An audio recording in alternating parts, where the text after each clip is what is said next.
In a ramshackle Croatian auction house, a curious travel writer was about to make the most dangerous purchase of her life. What started as a casual browse through maritime salvage took a shocking turn when she came face to face with technology that shouldn't exist. Marissa Calloway wasn't your typical tourist. For years, she had spent her life documenting forgotten Cold War sites across Eastern Europe, known for her reckless curiosity and ability to uncover stories others missed. When she raised her hand to bid 50 cents on an abandoned underwater habitat, she had no idea she was walking into a decades-old conspiracy. Marissa's impulsive purchase would lead to the discovery of Project Marana, a classified human enhancement program that had supposedly never existed. What began as a throwaway bid at a coastal estate sale would become an underwater nightmare. The Croatian fishing village would never be the same after she uncovered the truth about the enhanced humans who still patrolled the depths, protecting secrets too dangerous for the surface world. The palace beneath the waves had been waiting 40 years for someone brave, enough or foolish enough to open doors that were meant to stay sealed forever. Before we jump back in, tell us where you're tuning in from. And if this story touches you, make sure you're subscribed, because tomorrow I've saved something extra special for you. The estate auction smelled of salt air and disappointment. Marissa Calloway sat on a weathered wooden chair in the back row, her camera bag slung across her lap, watching Croatian locals bid on the remnants of someone else's life. She had stumbled into this coastal village while researching a travel blog post about forgotten Cold War sites. But the ramshackle auction house had drawn her in like a magnet. The auctioneer's voice cracked as he struggled through his limited English, gesturing toward a collection of maritime equipment that had seen better decades. Rusty anchors, coils of rotting rope, and charts so water-stained they looked more like abstract art than navigation aids. The bidding was sluggish, each lot selling for pocket change to fishermen who needed spare parts more than they needed pride. "Lot 47, the auctioneer called, consulting his notes with obvious confusion. He squinted at the paper as if it might rearrange itself into something more sensible. One underwater habitat structure located approximately 2 kilometers southwest of Goli Otok, built during socialist period for research purposes. A murmur rippled through the small crowd.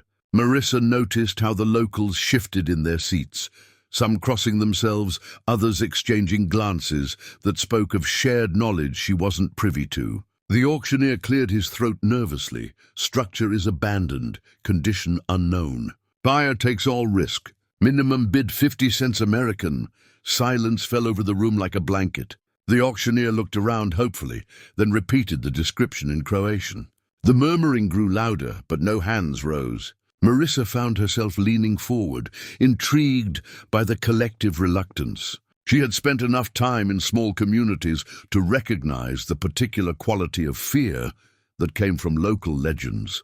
50 cents, she called out, raising her hand before her brain could stop her mouth. The auctioneer's face brightened with surprise and relief. 50 cents to the American lady.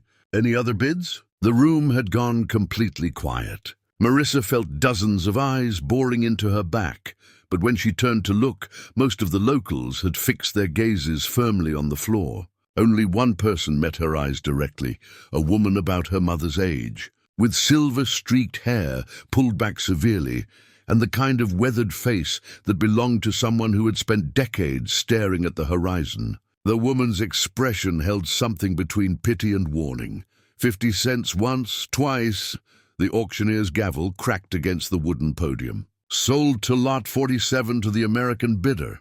A few people began to leave immediately, muttering in Croatian as they filed past Marissa's chair.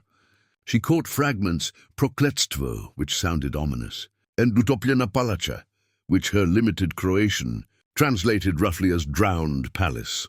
The phrase sent an unexpected shiver down her spine as Marissa approached the auctioneer's table to complete her purchase. The silver-haired woman stepped into her path. Up close, her face showed the kind of lines that came from squinting into sun and spray, and her dark eyes held depths that reminded Marissa uncomfortably of deep water, "You are making mistake," the woman said, in accented but clear English. "That place, it should stay forgotten." Marissa extended her hand with a smile she hoped looked more confident than she felt. "I'm Marissa Calloway. I'm a travel writer. I specialize in unusual historical sites. Maybe you could tell me more about this underwater structure?" The woman didn't take her offered hand. "My name is Evelyn Dragon. I am local historian." She paused, studying Marissa's face with unsettling intensity. "And I am telling you that some history is better left buried." "Buried? I thought it was underwater." "Same thing in end." Evelyn's voice carried the weight of personal experience. "Water keeps secrets better than earth. You would be wise to leave this one alone." Marissa felt her journalist instincts sharpening. The more people warned her away from something, the more interesting it became. "What kind of secrets?" Evelyn glanced around the nearly empty auction house, then stepped closer. When she spoke again, her voice was barely above a whisper. "Men go down to that place. Sometimes they don't come up. Sometimes they come up different, changed. Changed how? Silent, haunted, like they have seen something they cannot speak of." Evelyn's hands twisted together. "My own father?" She stopped abruptly, shaking her head. "No, I have said enough. You want to throw away 50 cents on cursed metal, that is your choice. But I warn you, stay away from the water." Before Marissa could respond, Evelyn turned and walked away, her footsteps echoing in the empty auction house. Marissa watched her go, then looked down at the receipt in her hand. For 50 cents, she had apparently purchased her very own underwater mystery. The auctioneer approached with a nervous smile. "Congratulations on your purchase, miss. The coordinates are written on back of receipt. Structure is, how you say, as is condition. Has anyone ever been down to explore it?" His smile faltered. "Some have tried. Most are smart enough not to." He leaned closer, his voice dropping. "Locals say it was built during Tito's time, for military research. But research into what, nobody knows. After the war ended, it was abandoned, forgotten until now." Marissa studied the coordinates scrawled on the back of her receipt. The numbers meant nothing to her, but they represented the location of her first real discovery since arriving in Croatia. Whatever lay beneath those waters, it had the locals spooked enough to avoid it completely. In her experience, that usually meant it was worth investigating. As she gathered her things to leave, Marissa caught sight of Evelyn Dragon through the auction house window. The older woman stood beside a battered blue truck, watching the building with the patient intensity of someone keeping guard. When their eyes met through the glass, Evelyn shook her head slowly, a final warning. Marissa waved goodbye and headed for her rented car, her mind already racing with possibilities. She had come to Croatia looking for a simple travel story about Cold War remnants. Instead, she had stumbled onto something that had the locals crossing themselves and warning about curses. The rational part of her mind insisted it was probably nothing more than a rusted metal framework that had been overhyped by decades of local superstition. But as she drove away from the auction house, Marissa couldn't shake the image of Evelyn. Dragon's eyes, dark as deep water and filled with the kind of knowledge that came from loss. Marissa found Evelyn Dragon exactly where she expected, at the village's small historical society, housed in a stone building that looked like it had been standing since the Ottoman Empire. The sign outside was weathered almost to illegibility, but the heavy wooden door stood slightly ajar, revealing shelves lined with documents and photographs that spoke of centuries of local history. The interior smelled of old paper and sea salt. Evelyn sat behind a desk covered in maps and manuscripts, her silver hair catching the afternoon light, streaming through tall windows. She looked up when Marissa entered, and her expression suggested she had been expecting this visit. "I wondered when you would come," Evelyn said, not bothering with pleasantries. "Americans are never content to leave mysteries alone." Marissa settled into the chair across from the desk without waiting for an invitation. "You mentioned your father yesterday. What happened to him?" Evelyn's hands stilled on the manuscript she had been reading. For a long moment the only sound was the distant crash of waves against the harbor rocks. When she finally spoke, her voice carried the weight of old grief. My father was Nikola Dragan, best diver on this coast. He could hold his breath longer than any man I have ever known. In 1974, he was hired by Yugoslav Navy to explore the structure you now own. She paused, her fingers tracing patterns on the desk's worn surface. He went down on September 15th. We never saw him again. The Navy didn't send search teams. Oh, they searched. For 3 days, they brought in divers, equipment, boats. But the waters around that place, Evelyn shook her head. They found nothing. No body, no equipment, no trace. After 3 days, the Navy left. They told us it was an accident, that the currents must have carried him away. But I know better. Marissa leaned forward. What do you know? Evelyn stood and walked to a filing cabinet that looked older than both of them. She withdrew a manila folder, thick with documents and photographs, then returned to her seat. I have spent 48 years collecting everything I could find about that place. Official records, unofficial stories, rumors from fishermen who claim to have seen lights underwater at night. She opened the folder and spread several black and white photographs across the desk.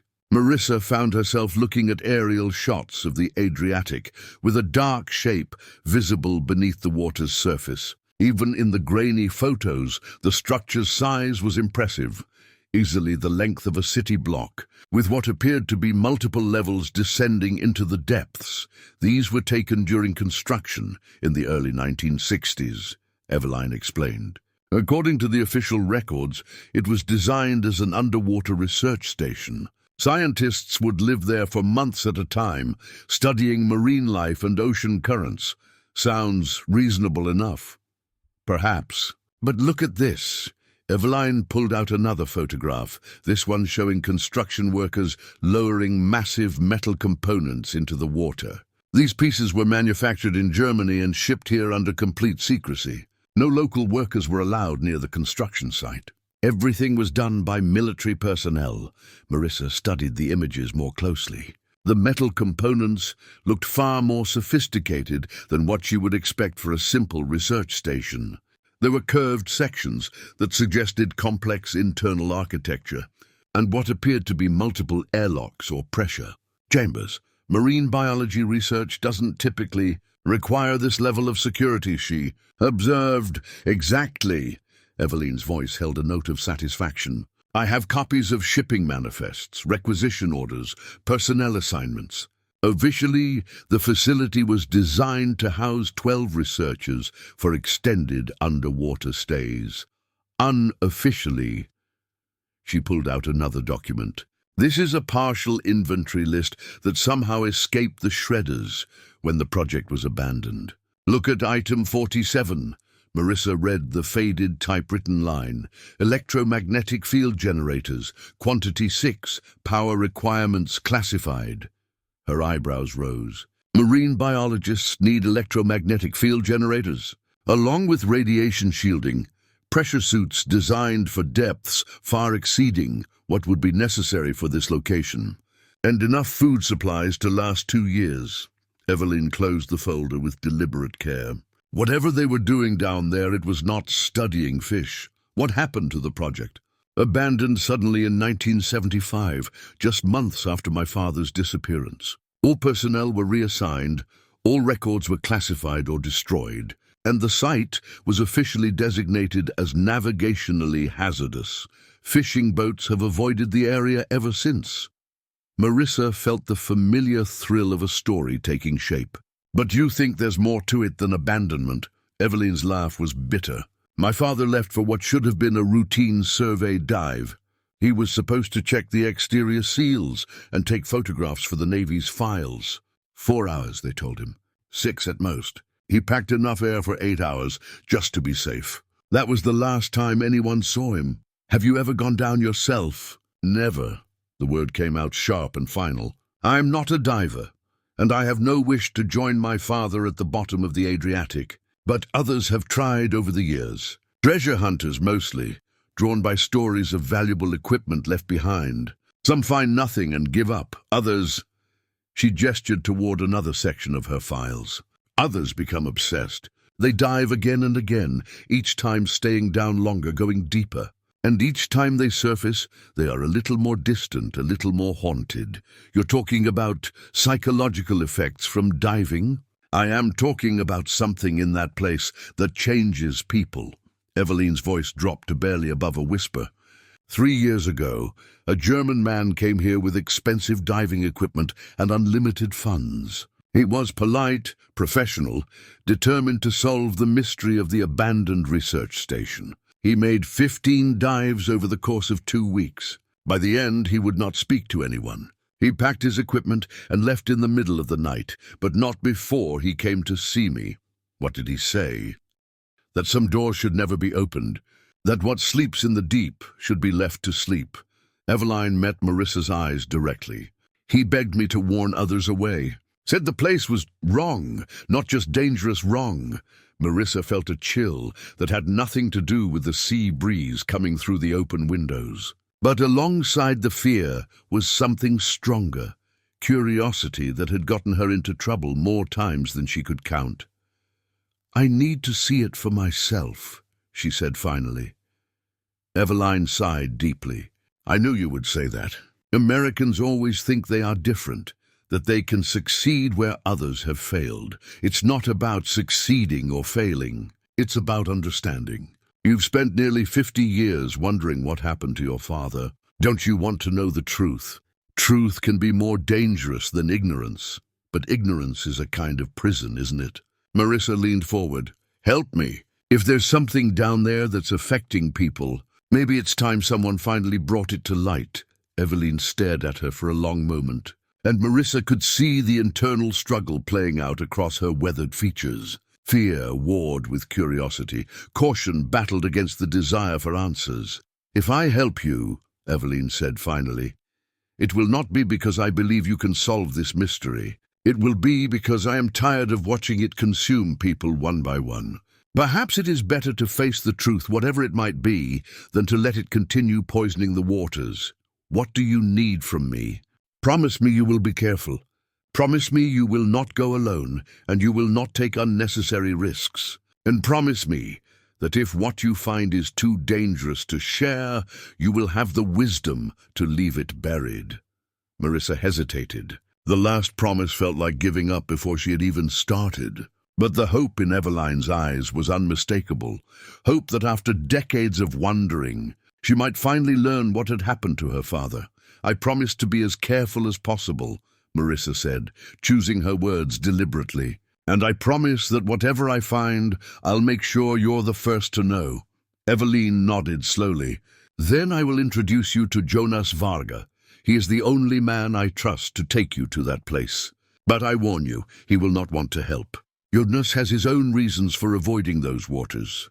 Jonas Varga lived in a house that seemed to be held together by stubbornness and salt air. Perched on a cliff overlooking the harbor, the small stone building showed decades of weathering from Adriatic storms. Fishing nets hung from wooden posts in the yard, and a boat trailer sat empty beside a shed that had seen better years.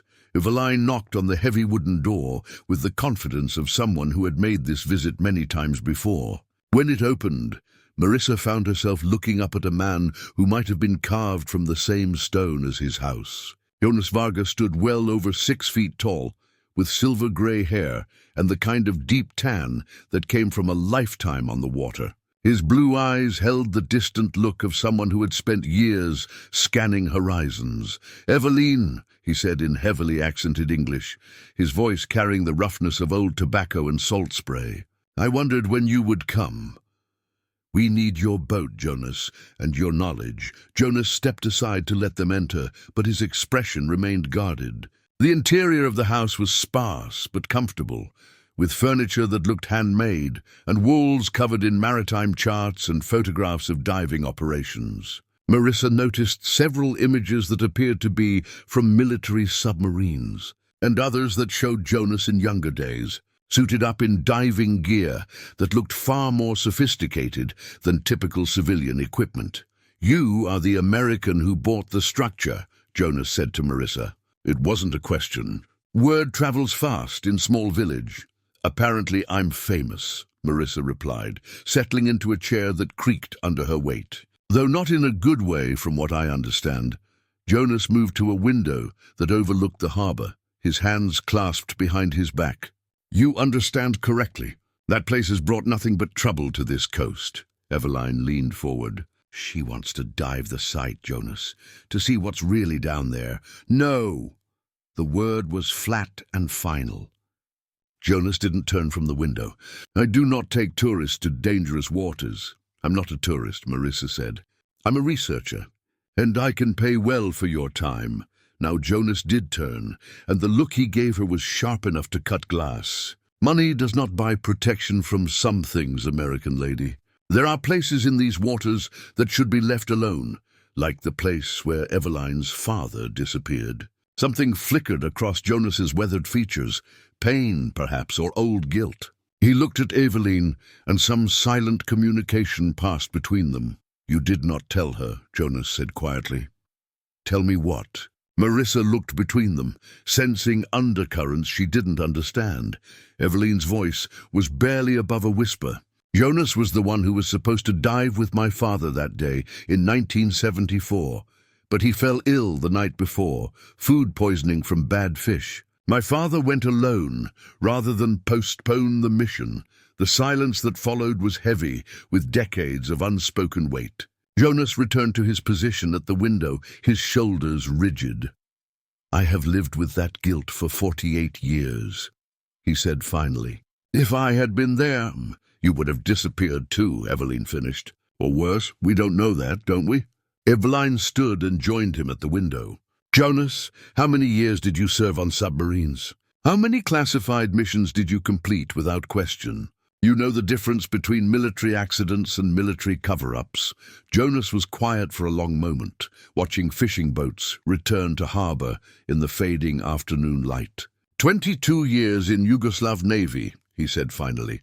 6 years on submarines, 8 years as diving specialist, 8 years training others. I've seen things that were not meant for civilian eyes. What kind of things? Marissa asked. Jonas turned to study her with the calculating look of someone deciding how much truth to reveal. During Cold War, both sides built installations that officially did not exist. Research stations, weapons storage, communication facilities, all hidden beneath waters where satellites could not see them. Most were abandoned when political situations changed. But some, he paused, some were abandoned for other reasons. What other reasons? Telling and preparing this story took us a lot of time, so if you are enjoying it, subscribe to our channel. It means a lot to us. Now back to the story. Reasons that men like me were ordered never to discuss. Jonas moved away from the window and settled into a chair across from Marissa. But I will tell you this. There are technologies that were developed during that time that should have remained buried. Technologies that could change the balance of power or destroy it entirely. Marissa felt her pulse quicken. Are you saying the structure I bought was one of those installations?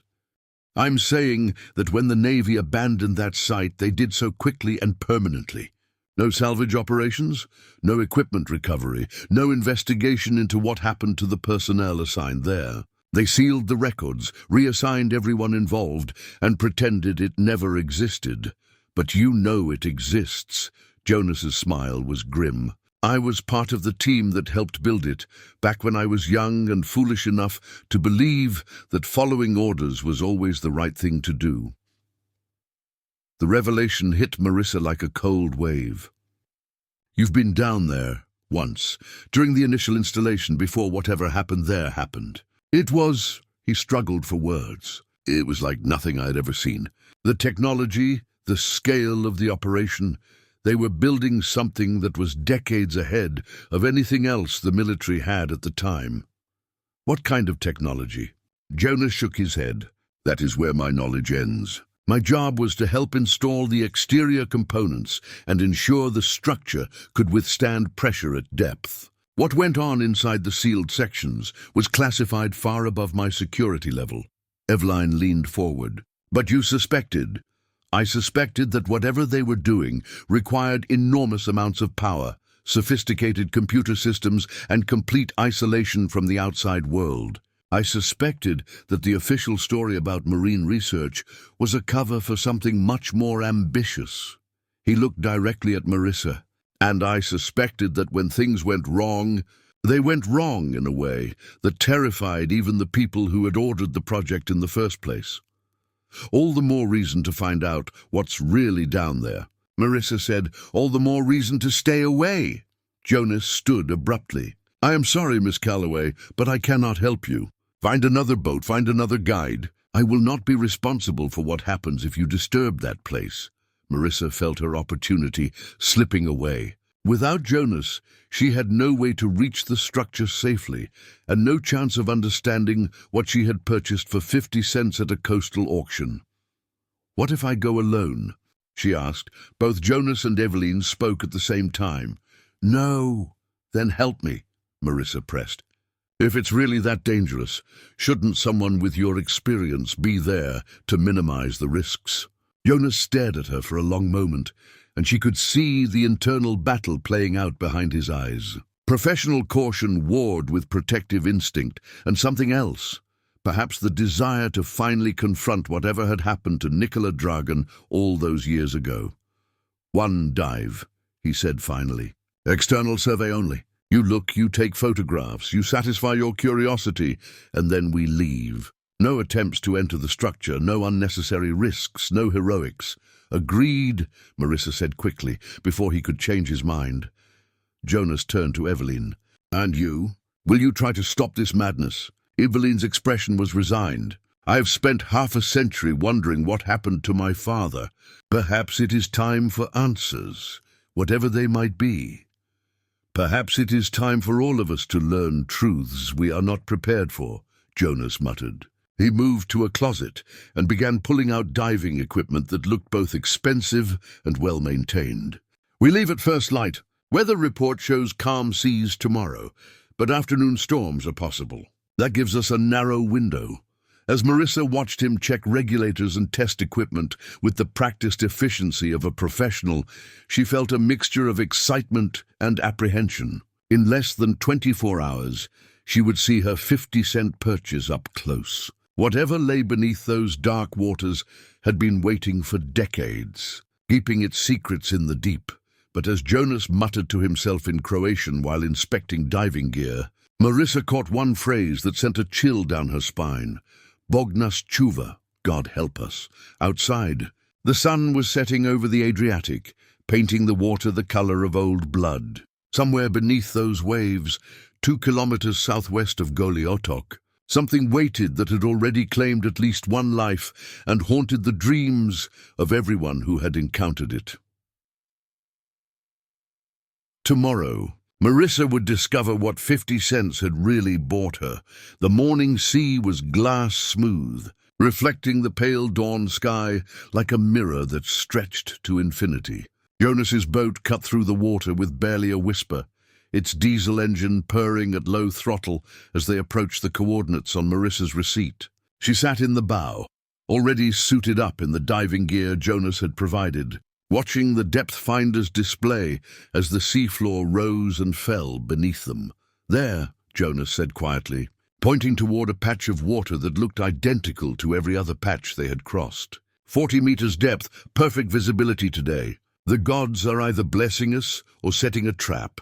Marissa could see nothing unusual from the surface, but the GPS coordinates matched exactly. Jonas dropped anchor with practiced efficiency, the chain rattling into the depths until it found purchase on the rocky bottom. The sudden silence felt profound after hours of engine noise. Remember, Jonas said as he checked her equipment one final time, this is reconnaissance only.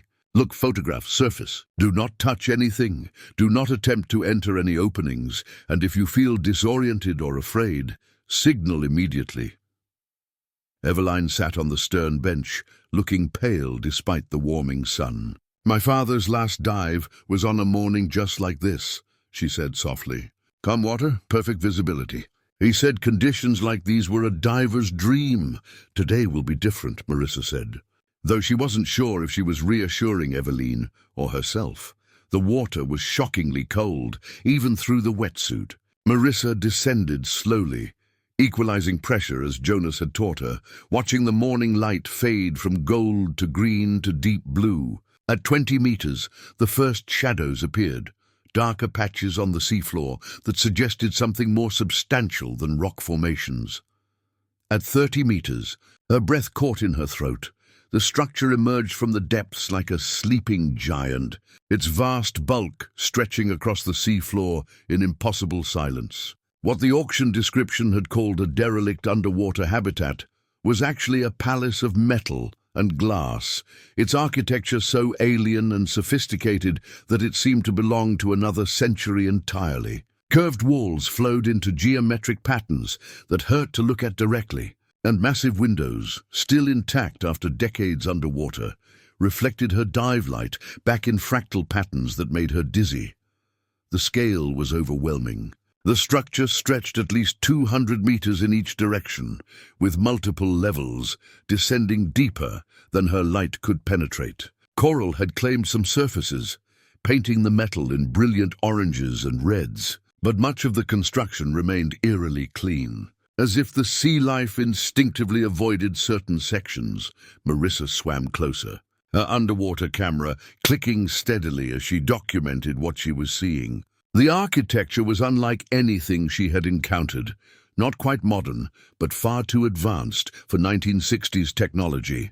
The metal itself had a strange quality that seemed to absorb light rather than reflect it, and the few sections where she could see into the interior revealed corridors that vanished into absolute darkness. As she rounded a corner of the main structure, she discovered the doors.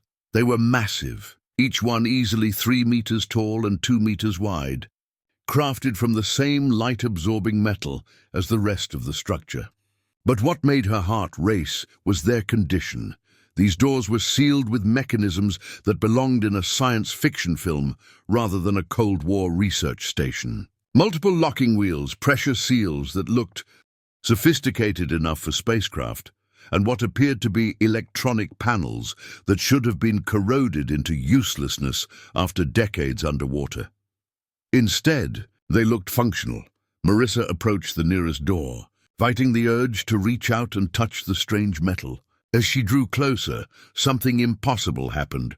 For just a moment, she could have sworn she saw light flickering behind the sealed porthole windows. Not the dancing reflection of her dive light, but steady illumination coming from within the structure itself. She blinked, and the light was gone.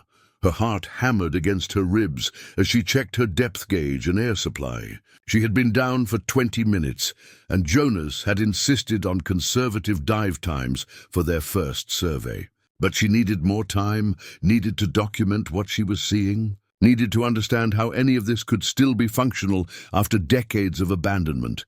A hand fell on her shoulder, and she spun around to find Jonas beside her, his eyes wide behind his diving mask. He pointed upward insistently, time to surface. But when Marissa pointed toward the sealed doors, Jonas's expression changed to something approaching fear. He grabbed her arm and pulled her away from the structure, swimming upward with powerful strokes that brooked no argument.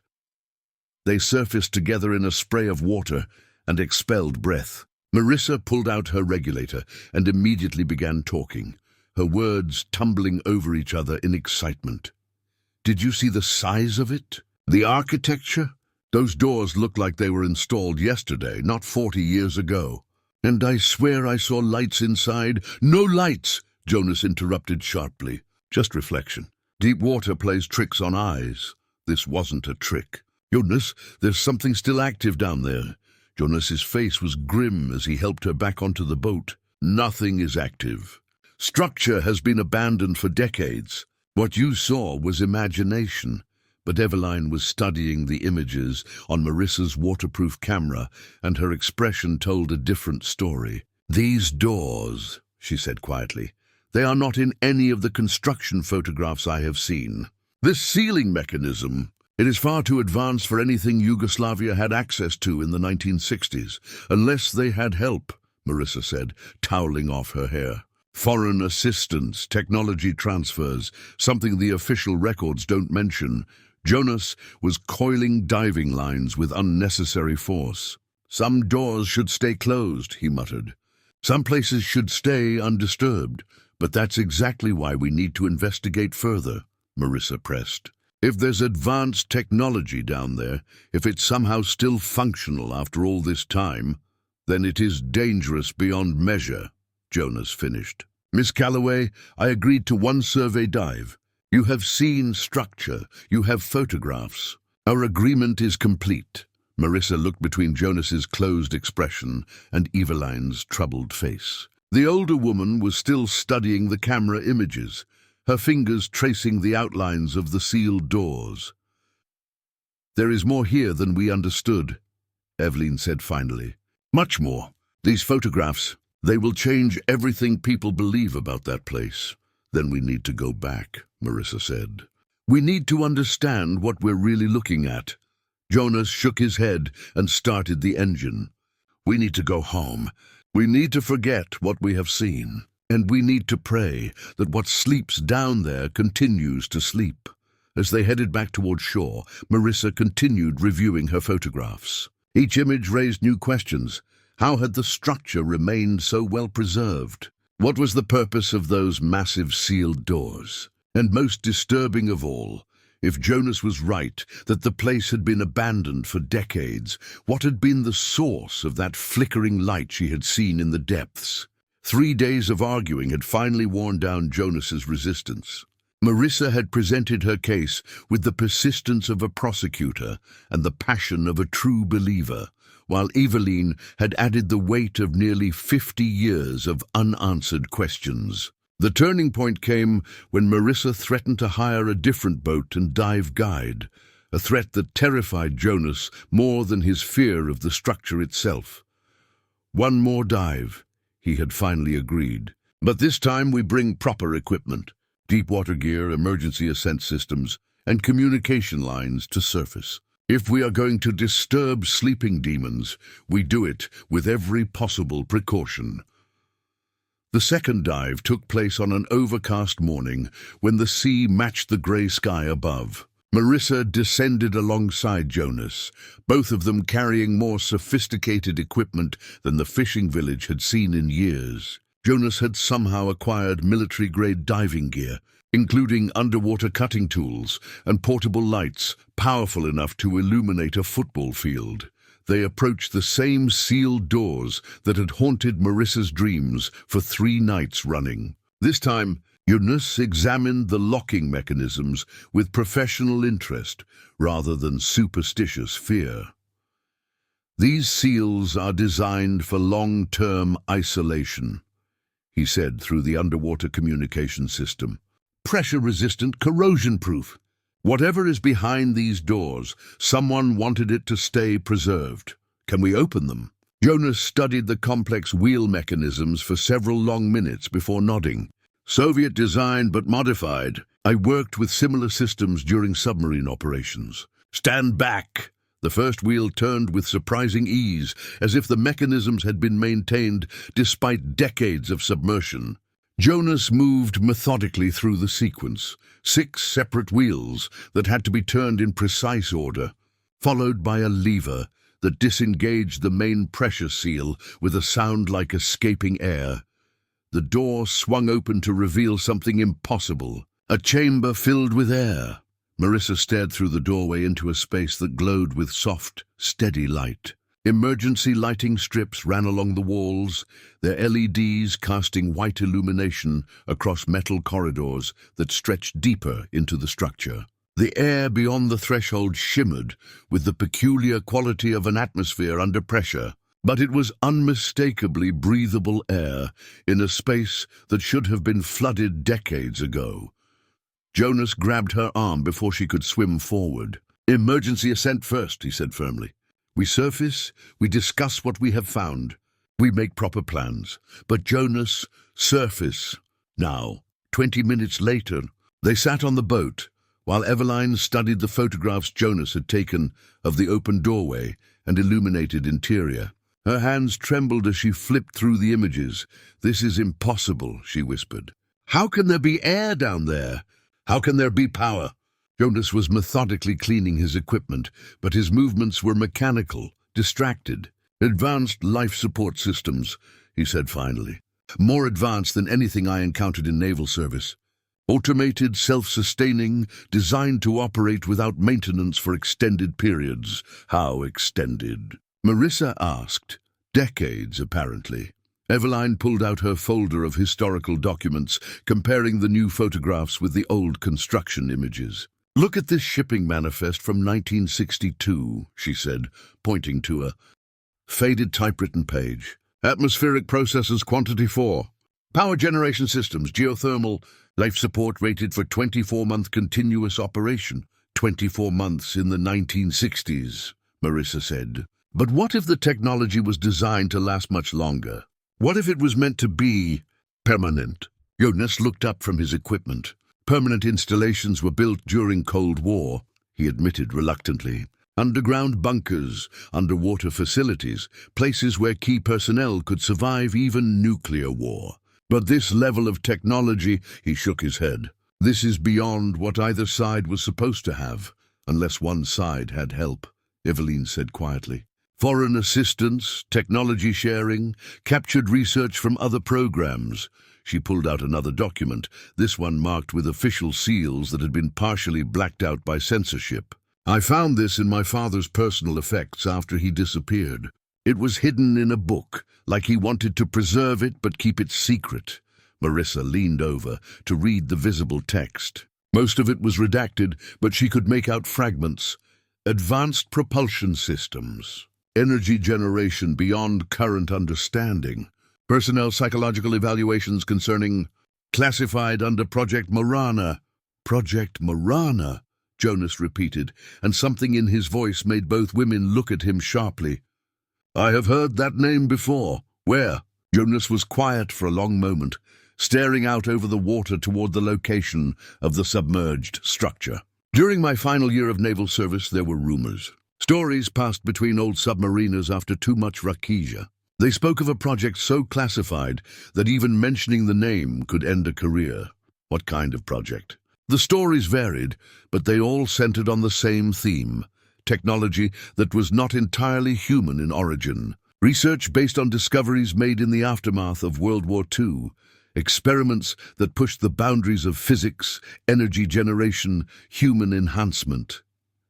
Eveline's face had gone pale. "Human enhancement? Life extension, cognitive improvement, adaptation to extreme environments." The rumors claimed that Project Marana was attempting to create humans who could survive and thrive in conditions that would kill normal people. Underwater habitats were just the beginning. They were supposedly preparing for colonization of environments where humans had no natural place. Marissa felt a chill that had nothing to do with the sea breeze. "And you think this structure was part of that project?" "I think," Jonas said slowly, "that what we discovered today is either the greatest archaeological find in modern history or the most dangerous. And I am no longer certain which possibility frightens me more." Dr. Anton Resnick arrived in the village that evening like a storm cloud, dressed in expensive clothes. Marissa first noticed him at the harbour tavern, where she was having dinner with Eveline and Jonas, a tall, silver-haired man in a perfectly pressed suit that had no business in a fishing village. He sat alone at a corner table, nursing a single glass of wine, while his pale eyes catalogued every face in the room. When those eyes met Marissa's, she felt a chill of recognition, despite never having seen him before. This was the look of someone who knew exactly why he was here and who he was looking for. "We have company," she murmured to her companions. Jonas glanced over his shoulder and stiffened. "Government," he said quietly. "I can smell them from across the room. Question is whether he is Croatian, Serbian, or something else entirely." The man stood and approached their table with the confident stride of someone accustomed to getting his way. Up close, his suit looked even more expensive, and his smile had the practiced warmth of a diplomat or a shark. "Ms. Calloway, I presume." His English carried only the faintest trace of an accent, educated, international, impossible to place. "I'm Dr. Anton Resnick. I represent certain research interests that have taken note of your recent acquisition. I don't recall mentioning my name to anyone outside this village. Marissa replied carefully. Word travels quickly in our line of work. Resnick's smile never wavered. May I join you? I believe we have much to discuss. Jonas started to object, but Eveline placed a warning hand on his arm. Let him speak, she said quietly. Better to know what we are dealing with. Resnick settled into the empty chair with fluid grace. I understand you have been diving the Goli Otok site. Admirable initiative, though perhaps not entirely wise. Wisdom is subjective, Marissa replied. What exactly is your interest in my diving activities? Professional curiosity, you might say. The structure you purchased has a complicated history, one that extends beyond the simple research station described in public records. Eveline leaned forward. What do you know about my father's disappearance? Resnick's expression shifted slightly, showing what might have been genuine sympathy. Nicola Dragon was an exceptionally skilled diver who unfortunately encountered something beyond his expertise. His loss was regrettable. Eveline's voice rose slightly. He disappeared without a trace. The Navy claimed it was an accident, but you clearly know better. The Navy was protecting state secrets and public safety, Resnick said calmly. Some discoveries are too dangerous for civilian investigation. Jonas had been studying the stranger with the intensity of a professional evaluating a threat. You are not Croatian government, he said finally. Not Serbian either. Your accent international. NATO? United Nations? Or something less official? Resnick's smile widened slightly. Let us say I represent parties with a vested interest in maintaining certain stability. The site you have been exploring contains materials that could disrupt that stability if mishandled. What kind of materials? Marissa asked. The kind that ended the Cold War. Ms. Calloway, technology so advanced that both superpowers agreed it was safer to bury it than to risk an arms race that could destroy civilization. The tavern had grown quieter around them, as if the other patrons sensed the tension at their table. Resnick seemed completely relaxed, but Marissa noticed he kept his hands visible and his back to the wall, habits of someone accustomed to danger. You are suggesting, Eveline said slowly, that the structure contains weapons? I am suggesting it contains power. Power to heal or destroy, to create or annihilate. Power that humanity may not yet be mature enough to handle responsibly. Resnick turned his full attention to Marissa. Which brings me to my proposal. I'm listening. Walk away. Sell your ownership rights to my organization for a sum that will ensure your comfortable retirement. Forget what you have seen, return to your travel writing, and allow people far more qualified to handle this situation. And if I refuse? Resnick's expression remained pleasant, but something cold flickered behind his eyes. Then you will discover that some secrets have guardians who are prepared to go to extraordinary lengths to preserve them. Jonas slowly pushed back his chair, his hand moving instinctively toward his jacket. Is that a threat, Dr. Resnick? Merely an observation about the nature of classified materials. Governments invest considerable resources in protecting information that could affect national security. Marissa felt her journalist instincts sharpening. The more someone wanted to suppress a story, the more important it usually was. What makes you think I'd be willing to sell something I know nothing about? Because knowledge comes with responsibility, Ms. Calloway, and sometimes ignorance is a form of protection. Resnick stood smoothly. I will be staying at the Hotel Marina for the next few days. Please consider my offer carefully. For everyone's sake, he placed a business card on the table. Expensive stock with only a name and phone number, and walked away with the same confident stride that had brought him to their table. Jonas picked up the card and studied it with professional interest. No organization name, no government seal, no identifying marks. This man is either very high-level intelligence, or he represents interests that prefer to remain invisible. Eveline was staring at the tavern door through which Resnick had departed. He knew my father's name. He knew details about the disappearance that were never made public, which means he has access to classified files, Marissa said, or he was involved in the original cover-up. Jonas pocketed the business card. Either way, we now know that what we discovered down there is important enough to draw attention from very dangerous people. The question is whether we are brave enough to continue or smart enough to stop. Marissa looked at her companions, Eveline with her decades of unanswered questions, Jonas with his military experience and protective instincts. They had come too far to turn back now, regardless of the risks. "I don't know about you," she said finally, "but I've never been particularly good at taking advice from strangers who threaten me in public places." Eveline smiled grimly. "My father would never forgive me if I gave up now." Jonas sighed deeply and finished his beer. "Then God help us all, because tomorrow we find out what Project Marana was really about." They returned to the site before dawn, using the cover of darkness to avoid any surveillance Resnick might have arranged. Jonas had acquired additional equipment.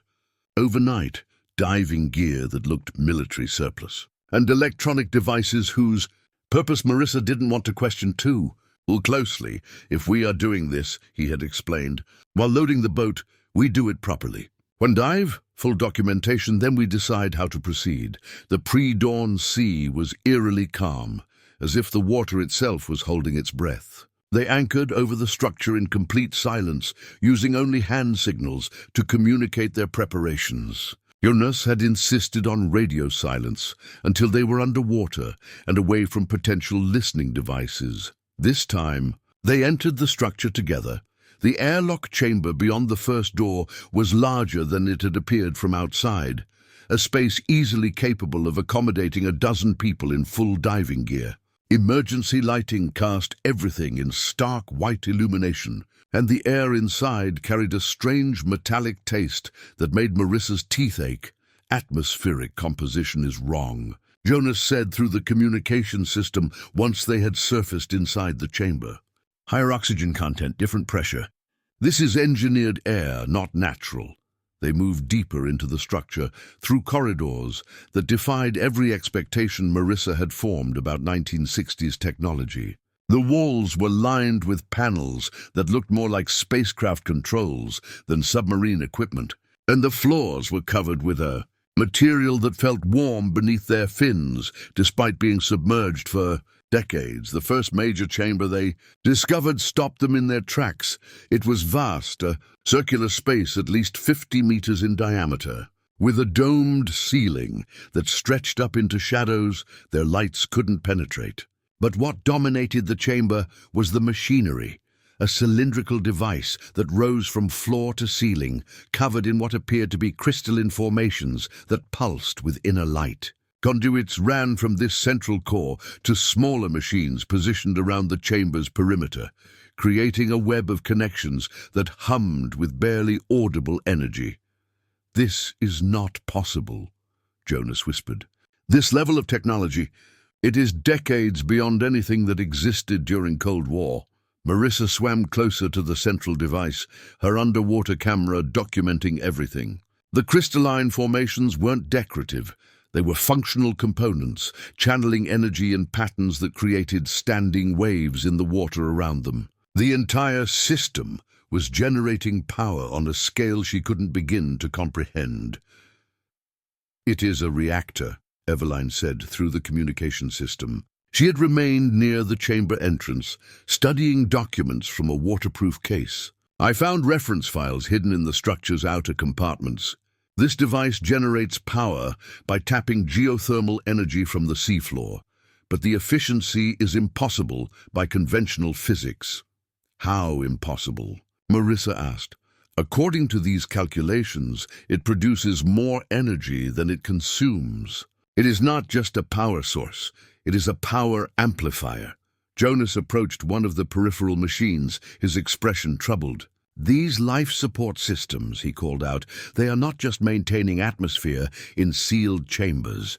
They are terraforming the entire structure, creating an environment optimized for human habitation at depth." "Optimized how?" Enhanced oxygen efficiency, modified atmospheric pressure, electromagnetic field generation that affects human brain chemistry.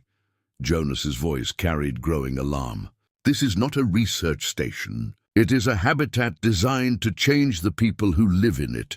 Marissa felt pieces of a horrifying puzzle clicking into place. Human enhancement.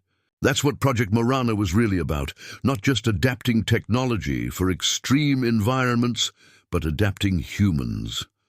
Look at this, Evelyn called from her position near the documents. Personnel rotation schedules from 1974. My father was not just hired to survey the exterior. He was recruited as a test subject for extended underwater habitation. The communication channel fell silent as the implications sank in. Nikola Dragon hadn't disappeared in an accident. He had been deliberately selected for an experiment that had gone catastrophically wrong. We need to leave, Jonas said suddenly.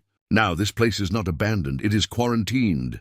And if Resnick knows we are here, as if summoned by his words, the chamber's lighting suddenly shifted from white to amber, and a low tone began echoing through the water, an alarm system that had been triggered by their presence. Emergency ascent, Jonas ordered. But as they turned toward the chamber entrance, they discovered they were no longer alone. Dr. Anton Resnick floated in the doorway, flanked by two divers in military-grade equipment. His underwater suit was far more sophisticated than anything Jonas had provided, and the weapon in his hands looked designed specifically for underwater combat. I did warn you that some secrets have guardians, Resnick said, through a communication system that had somehow tapped into their frequency. You have seen enough. Now we discuss the terms of your silence.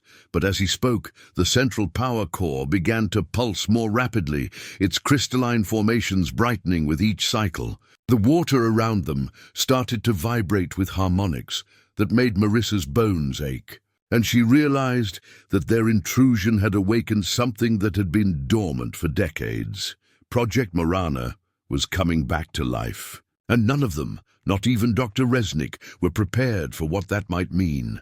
The underwater weapon in Resnick's hands discharged with a sound like tearing metal, sending a projectile through the water that missed Marissa's head by centimeters. Jonas reacted with the instincts of a veteran, tackling her sideways as Resnick's two companions moved to flank them in the crystalline-lit chamber.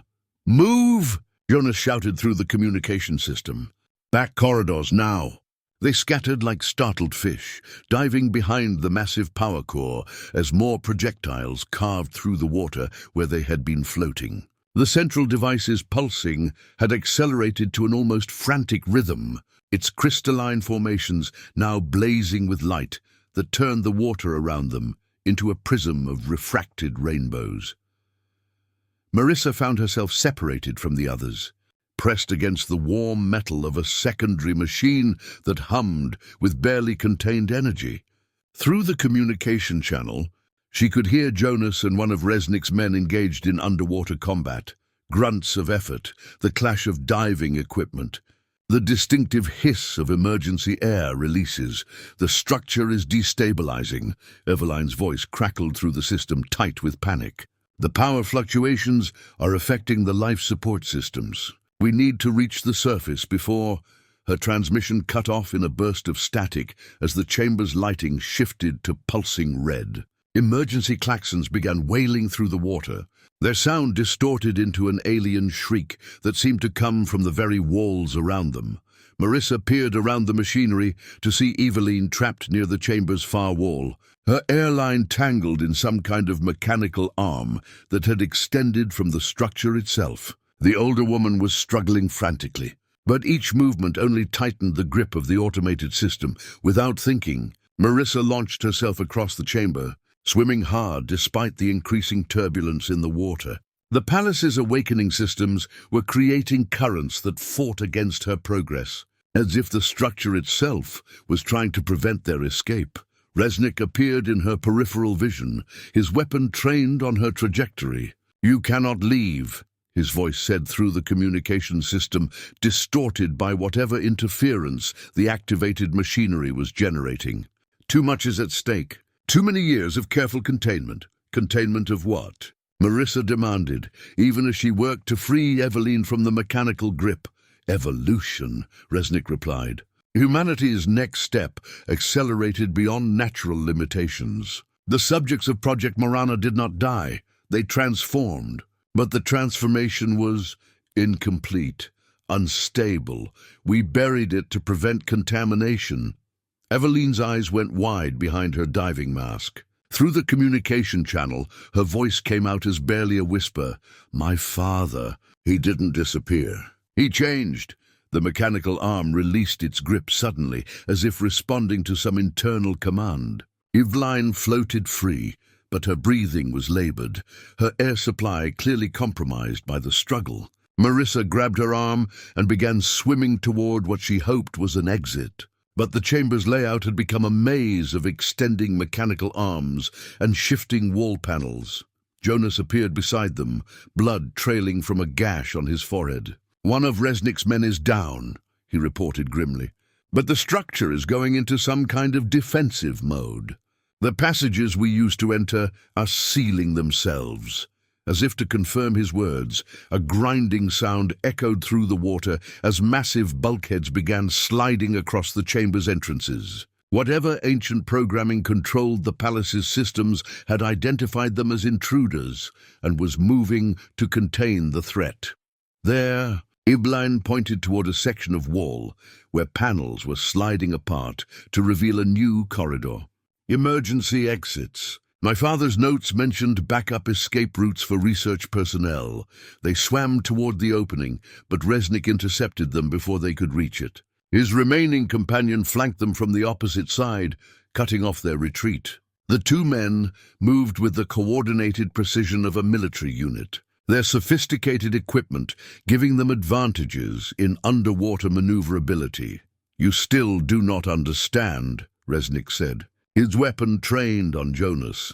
This installation was sealed because what it created cannot be allowed to spread. The enhanced humans produced by Project Marana possessed capabilities that would destabilize every government, every social structure, every assumption about human limitation. Then why not destroy it completely?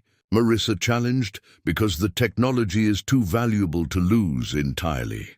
Under controlled circumstances, with proper safeguards, the enhancement process could benefit selected individuals. But it cannot be released to the general population, Jonas laughed bitterly.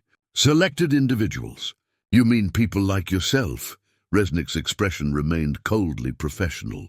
I mean people with the wisdom and authority to use such power responsibly. The palace's emergency systems reached a new level of activation, and suddenly the water around them began to glow with the same crystalline light that emanated from the central core. Marissa felt a tingling sensation against her skin, as if the very water was becoming electrified. The containment field, Eveline gasped. It is designed to prevent anyone from leaving once the security protocols are triggered. But even as she spoke, the palace's defenses began turning against everyone present. Mechanical arms emerged from wall panels, reaching not just for the intruders, but for Resnick and his companion as well. Whatever intelligence controlled the structure was no longer distinguishing between authorized and unauthorized personnel. In the chaos that followed, Marissa lost track of the others. The water filled with debris as automated systems began dismantling sections of the machinery, apparently attempting to prevent any technology from falling into outside hands. She found herself swimming through a corridor that pulsed with organic-looking formations, as if the palace was transforming itself into something alive. When she finally located Jonas and Eveline, they were trapped in an air pocket near what appeared to be the structure's original command center. Banks of controls lined the walls, most displaying symbols and readouts in languages she didn't recognize. The surface, Jonas said urgently as soon as she joined them.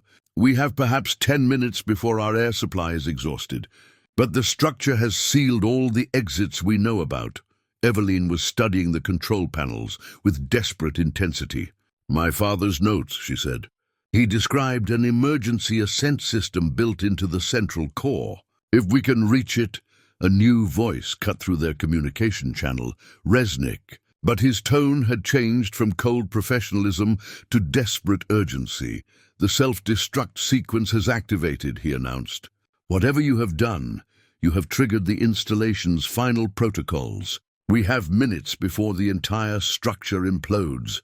They reach the surface together in an emergency ascent that should have killed them all. Only the palace's own emergency systems, designed to protect its enhanced human subjects from decompression, kept them alive during the rapid rise through 40 meters of crushing water. Jonas's boat rocked violently as they broke the surface, the sea around them churning with escaping air and debris from the depths below. In the distance, Resnick's much larger vessel was already moving away at high speed, apparently abandoning the site entirely. Marissa hauled herself onto the boat with the last of her strength, her diving gear feeling impossibly heavy in the sudden return of gravity. Beside her, Eveline collapsed onto the deck, coughing up seawater and gasping for air that didn't taste of metal and ozone. Jonas was already at the wheel, pushing the engine to its limits as he guided them away from the coordinates that had defined their lives for the past week. Behind them, the water began to glow with the same crystalline light they had seen in the palace's depths. But now it was rising toward the surface, growing brighter with each passing second. "What did we do?" Marissa asked, staring back at the luminous patch of sea that marked the structure's location. "We woke something that was meant to stay sleeping," Jonas replied grimly. "And now it is deciding whether to embrace the world above or return to the deep." They were 2 kilometers away when the sea erupted. A column of light burst from the depths, piercing the overcast sky like a laser beam made of liquid crystal. The water around it began to churn and boil, creating waves that rocked their small boat even at their safe distance. For nearly 10 minutes, the display continued, a pillar of impossible energy that could be seen from every coastal village within 50 kilometers. Then, as suddenly as it had begun, the light vanished. The sea returned to its normal grey-green color, and the only evidence that anything had happened was the fading pattern of waves that spread outward from the point of disturbance. "Is it over?" Eveline asked quietly. Jonas studied the horizon with professional interest. "For now, but we need to decide what to do with what we have learned." They sat in the boat's small cabin that evening, sharing a bottle of rakia that Jonas had hidden beneath emergency supplies and trying to process what they had witnessed. Marissa's waterproof camera contained dozens of images that would revolutionize understanding of Cold War technology and human enhancement research. Eveline's historical documents provided context that would expose decades of government cover-ups. Jonas possessed first-hand knowledge of military operations that were still classified at the highest levels. "We could disappear," Jonas said finally. "Take new identities, relocate somewhere Resnick's organization cannot find us. Live quietly and let the palace keep its secrets, or we could expose everything," Marissa countered. "Release the photographs, publish the documents, force governments to acknowledge what they buried." Eveline looked between them, her weathered hands wrapped around a mug of coffee that had long since gone cold. "What would my father want me to do?" The question hung in the air like a challenge. Marissa found herself thinking of her own mother, dead now for 3 years, but still present in the letters she had written. Letters about courage and truth, about the responsibility that came with knowledge. "My mother once told me," Marissa said slowly, "that some truths are too important to bury, no matter how dangerous they might be. She said that courage isn't the absence of fear, it's acting despite the fear, because someone has to stand witness to what really happened. But this truth could destabilize governments," Jonas pointed out. "If people learned that human enhancement technology existed decades ago, that some individuals may have been successfully transformed, then maybe it's time for that destabilization," Eveline said firmly. "Maybe it's time for people to know what their governments are capable of, what they've been hiding, what they might be planning." Marissa looked at her companions, Jonas with his haunted military past, Eveline with her decades of unanswered questions, both of them trusting her to make the right choice. Outside the cabin windows, the Adriatic stretched toward horizons that held no answers. Only possibilities. I know what I have to do, she said finally.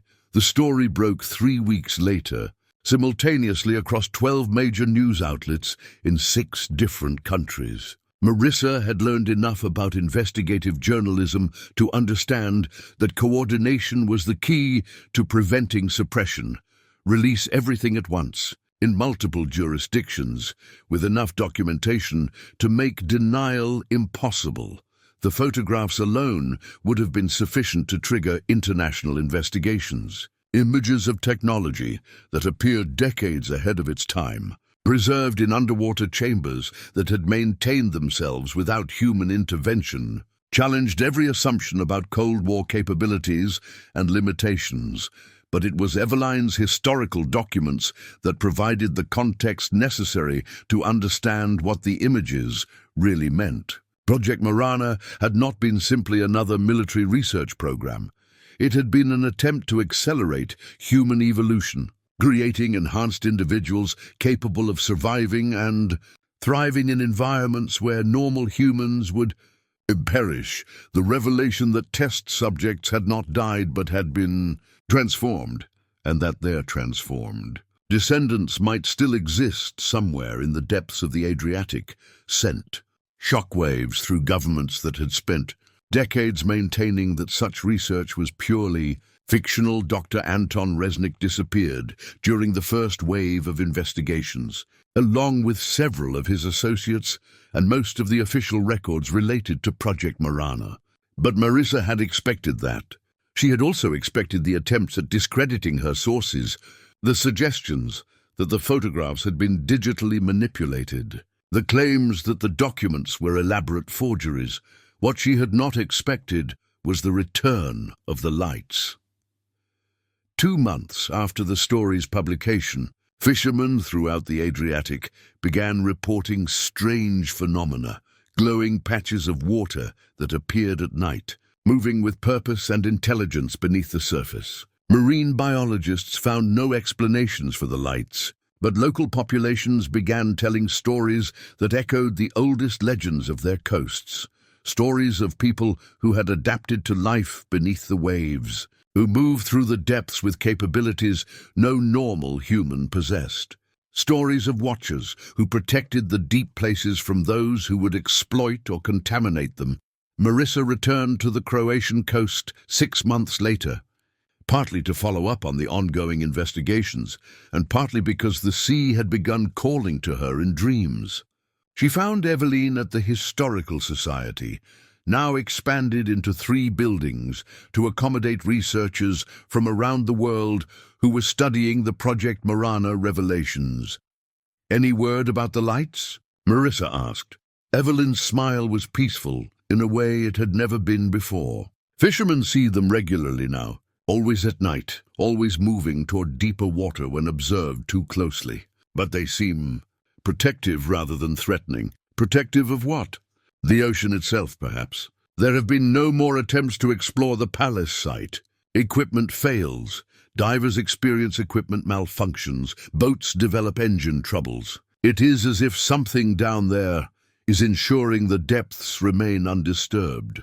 Jonas had moved away after the investigations began, relocating to a mountain village where he could forget about underwater mysteries and government secrets. But he had left them a letter, written in his careful handwriting and addressed to both women. "The sea keeps its own justice," he had written. "Sometimes that justice is kinder than anything humans might devise. I believe Nicola found what he was looking for, even if it was not what any of us expected." Marissa stood on the harbor dock that evening, watching the sun set over waters that held more mysteries than any one lifetime could explore. The palace itself had never been found again.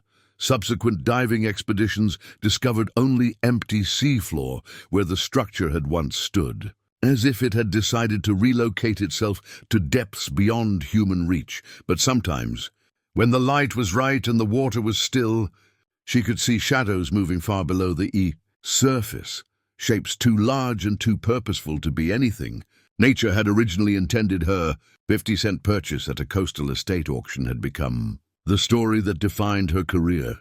But more than that, it had taught her that some truths were worth any price, and that courage sometimes meant accepting that the full consequences of that truth would remain forever beyond her understanding. As she walked back toward her hotel, Marissa thought about her mother's letters, now stored in a safety deposit box alongside copies of every document related to Project Marana. Truth had its own momentum, her mother had written. Once released, it would find its own way in the world, regardless of what powerful people wanted to contain it. The lights appeared that night, just as the fisherman had described, patches of crystalline luminescence that moved through the dark water with undeniable intelligence. Marissa watched them from her hotel balcony until they disappeared toward the open sea, carrying their secrets into depths that would keep them safe from those who might use them for harm. Some doors, she realized, were meant to be opened. Others were meant to remain closed until humanity was wise enough to handle what lay beyond them. The sea would decide which was which, in its own time, according to its own justice, and in the depths where light never naturally reached. Something that had once been entirely human continued its eternal watch over truths too dangerous for the surface world, at least for now. Up next, we have 2 more incredible stories that are waiting for you. Just click the image you want to watch and it will take you there. If you enjoyed this video, make sure to subscribe. It would mean a lot.